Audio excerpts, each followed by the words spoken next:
इन दिनों खटीमा में मिट्टी खनन माफिया बेखौफ होकर खनन कर रहे हैं। आपको बता दें कि पूरे उत्तराखंड में रात्रि खनन पर प्रतिबंध लगा हुआ है।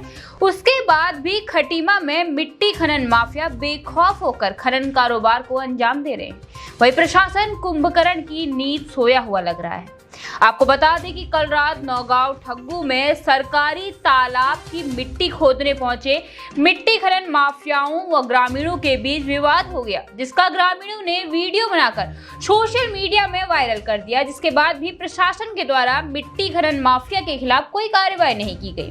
वहीं दूसरी तरफ खटीमा के टेढ़ा घाट में खनन माफिया के दो गुटों में हाथापाई और मारपीट हो गई, जिसके बाद एक गुट द्वारा अस्पताल में मेडिकल कराकर थाने में मुकदमा दर्ज करने के लिए प्रार्थना पत्र दिया गया, लेकिन उसके बाद भी प्रशासन हरकत में नहीं आया।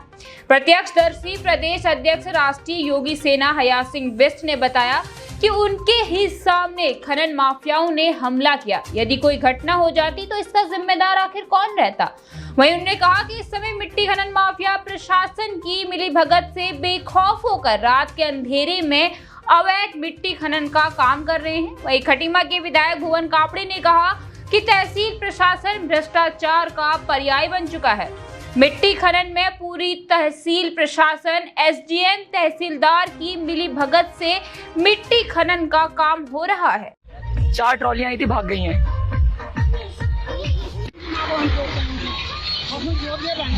ये सरकारी तालाब और इसकी मिट्टी चोरी जा रही है। अरे जल्दी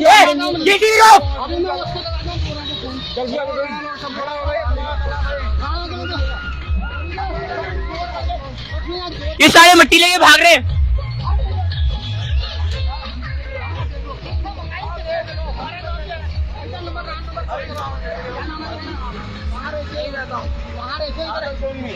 तुम कहाँ हो?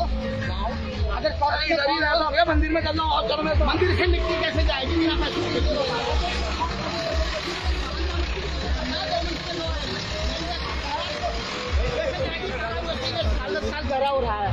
कौन है तुम्हारा मंदिर का? कौन मांग रहा है ये बताओ। उसको भी बुलाओ, मंदिर वाले पूरन जोशी, तो उसको भी बुलाओ। गाड़ी को निकलने दो, मैं यहीं तो कराऊं खुद ना। वो मिट्टी अंदर गिरा के कैसे भाग गया? वो लेके कैसे गया? आप खाली कर तो ट्रॉली वाला परसों रात खोद गए, मैं तो बाहर था यार। हमारे प्लान खत्म नंबर भी नहीं है। दूर से पास से निकला, दूर से खोद रहा है। क्यों खोद रहा है? बिल्कुल नहीं, सरकारी तालाब अंदर खसेगा तो हमारा कर दी।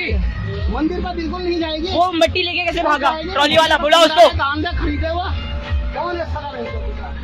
ये सरकारी तालाब है और इसकी मिट्टी निकाल रहे हैं। ये सरकारी तालाब है, यहाँ पर समझ लो बिल्कुल ही नहीं। सरकारी तालाब से कोई मिट्टी उठा नहीं सकता। रात हो रही है, 11 बज रहे हैं और मिट्टी को चोरे जा रहे हैं। गाड़ी चलाने की कोशिश की हमारे ऊपर। मिट्टी माफिया ना कोई परमिशन ना कोई कागज, किसी का डेटा का नुकसान, उसके साथ मारपीट हुई है, उसको मारा पीटा, मोबाइल से गाली गलौज की है। अगर कल के दिन कोई उसके साथ दुर्घटना घट जाती तो क्या इसकी जिम्मेदार प्रशासन होता है? किसके इजाज़त से भैया वो माफिया को जो है रात जो है खनन माफिया का काम कर रहे हो? हर दिन आए दिन वैसे माफियाओं का जो है मिट्टी खनन माफियाओं का काम चल रहा है। कैसे चल रहा बिना प्रशासन की? ये जो अगर खून खराबा हो जाता, कोई मामला हो जाता तो उसके जिम्मेदार कौन होता? कौन होता भैया?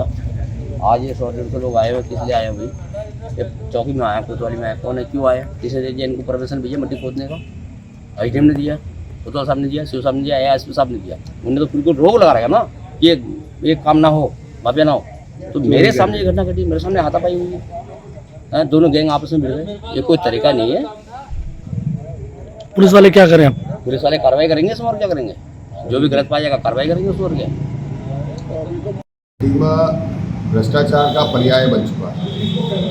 खटीमा तहसील प्रशासन वो खुली लूट कर रहा है, चाहे वो डॉक्यूमेंट बनाने की बात हो, चाहे खतौनी में खसरा खतौनी में जो है नाम चढ़ाने की बात हो, चाहे विरासतन चढ़ाने की बात हो, चाहे 143 कराने की बात हो, चाहे 229 भी की बात हो, चाहे खनन की बात हो। वहाँ हर चीज़ की कीमत है।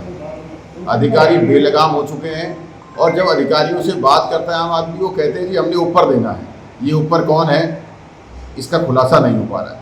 और बात करें खास खनन की, तो खनन में तहसील प्रशासन, खटीमा की तहसीलदार, एसडीएम पूरा प्रशासन पूरी तरह से संलिप्तता है।